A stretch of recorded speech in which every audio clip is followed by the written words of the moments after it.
Hi friends, మీకు తెలుసా మహేష్ బాబు గారు వదులుకున్న కొన్ని బ్లాక్ బస్టర్ మూవీస్ గురించి? మహేష్ బాబు గారు ఇప్పటికే తెలుగులో సూపర్ స్టార్ అయిన ఆయన వదులుకున్న కొన్ని బ్లాక్ బస్టర్ మూవీస్ కూడా చేసి ఉంటే మరో రేంజ్కి వెళ్ళేవారు.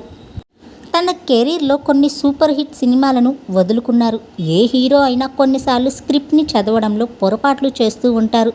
అలా వదులుకున్న సినిమాలు కొన్నైతే మరికొన్ని డేట్స్ కుదరకనో మరికొన్ని మరో కారణంతోనూ వదిలేసుకుంటారు.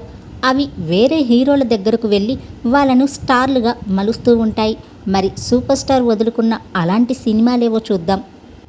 ఇడియట్ మూవీ మహేష్ బాబు గారికి కెరీర్లో బిగ్గెస్ట్ హిట్. పోకిరి లాంటి సినిమా అందించిన డైరెక్టర్ పూరి జగన్నాథ్ గారు అంతకు ముందే తీసిన మూవీ ఇడియట్ రవితేజ గారిని రాత్రికి రాత్రే పెద్ద స్టార్ని చేసేసింది. కానీ ఈ కథను నిజానికి ముందుగా మహేష్ బాబు గారికే చెప్పారట.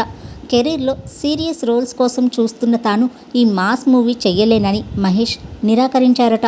దీంతో ఆ సినిమాను రవితేజ గారు చేయాల్సి వచ్చింది. తమిళ్ స్టార్ హీరో సూర్య గారు నటించిన మూవీ గజిని.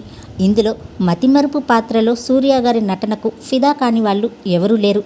ఈ మూవీని హిందీలో అమీర్ ఖాన్ తీయగా అది ఇండియాలో తొలి 100 కోట్ల రూపాయల కలెక్షన్ సినిమాగా నిలిచింది.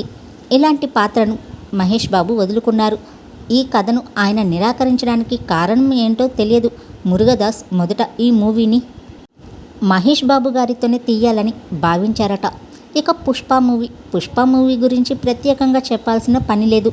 ఈ పాన్ ఇండియా మూవీ ద్వారా అల్లు అర్జున్ గారి రేంజ్ మరో లెవెల్కి వెళ్ళింది. అయితే అప్పటికే మహేష్తో నేనొక్కడినే సినిమాను తీసిన సుకుమార్ ఈ పుష్ప స్క్రిప్ట్ని కూడా మొదట మహేష్ గారికి చెప్పారట. కానీ ఈ పాత్ర స్వభావం, అందుకోసం కావలసిన మేకోవర్ నచ్చక ఆయన రిజెక్ట్ చేశారట.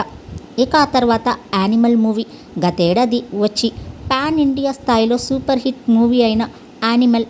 ఇందులో బాలీవుడ్ నటుడు రణ్బీర్ కపూర్ గారు నటించారు. ప్రపంచవ్యాప్తంగా ఈ మూవీ 900 కోట్లకు పైగా వసూలు చేసింది. ఈ సినిమా స్క్రిప్ట్ని డైరెక్టర్ సందీప్ రెడ్డి వంగ గారు మొదట మహేష్ గారికి వినిపించారట. కానీ ఇందులోని హీరో పాత్ర ఆ తీరు తన వ్యక్తిగత ప్రాధాన్యతలకు పూర్తి భిన్నంగా ఉందంటూ ఆయన రిజెక్ట్ చేశారనే వార్తలు కూడా అప్పట్లో వినిపించాయి.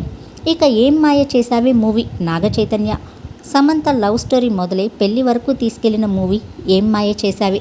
గౌతమ్ వాసుదేవ్ గారు డైరెక్ట్ చేసిన ఈ సినిమాను కూడా మహేష్ బాబు గారు వద్దనుకున్నారు. దీంతో నాగ చైతన్య గారికి ఈ మూవీ అనుకోని వరంలా దొరికింది. ప్రభాస్ గారి కెరీర్లో అతిపెద్ద హిట్లలో ఒకటి వర్షం మూవీ.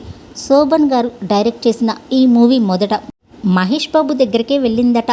కానీ అతడు మాత్రం మూవీని రిజెక్ట్ చేశారు. అప్పట్లో టాలీవుడ్లో ఓ సెన్సేషన్గా ఈ సినిమా నిలిచింది.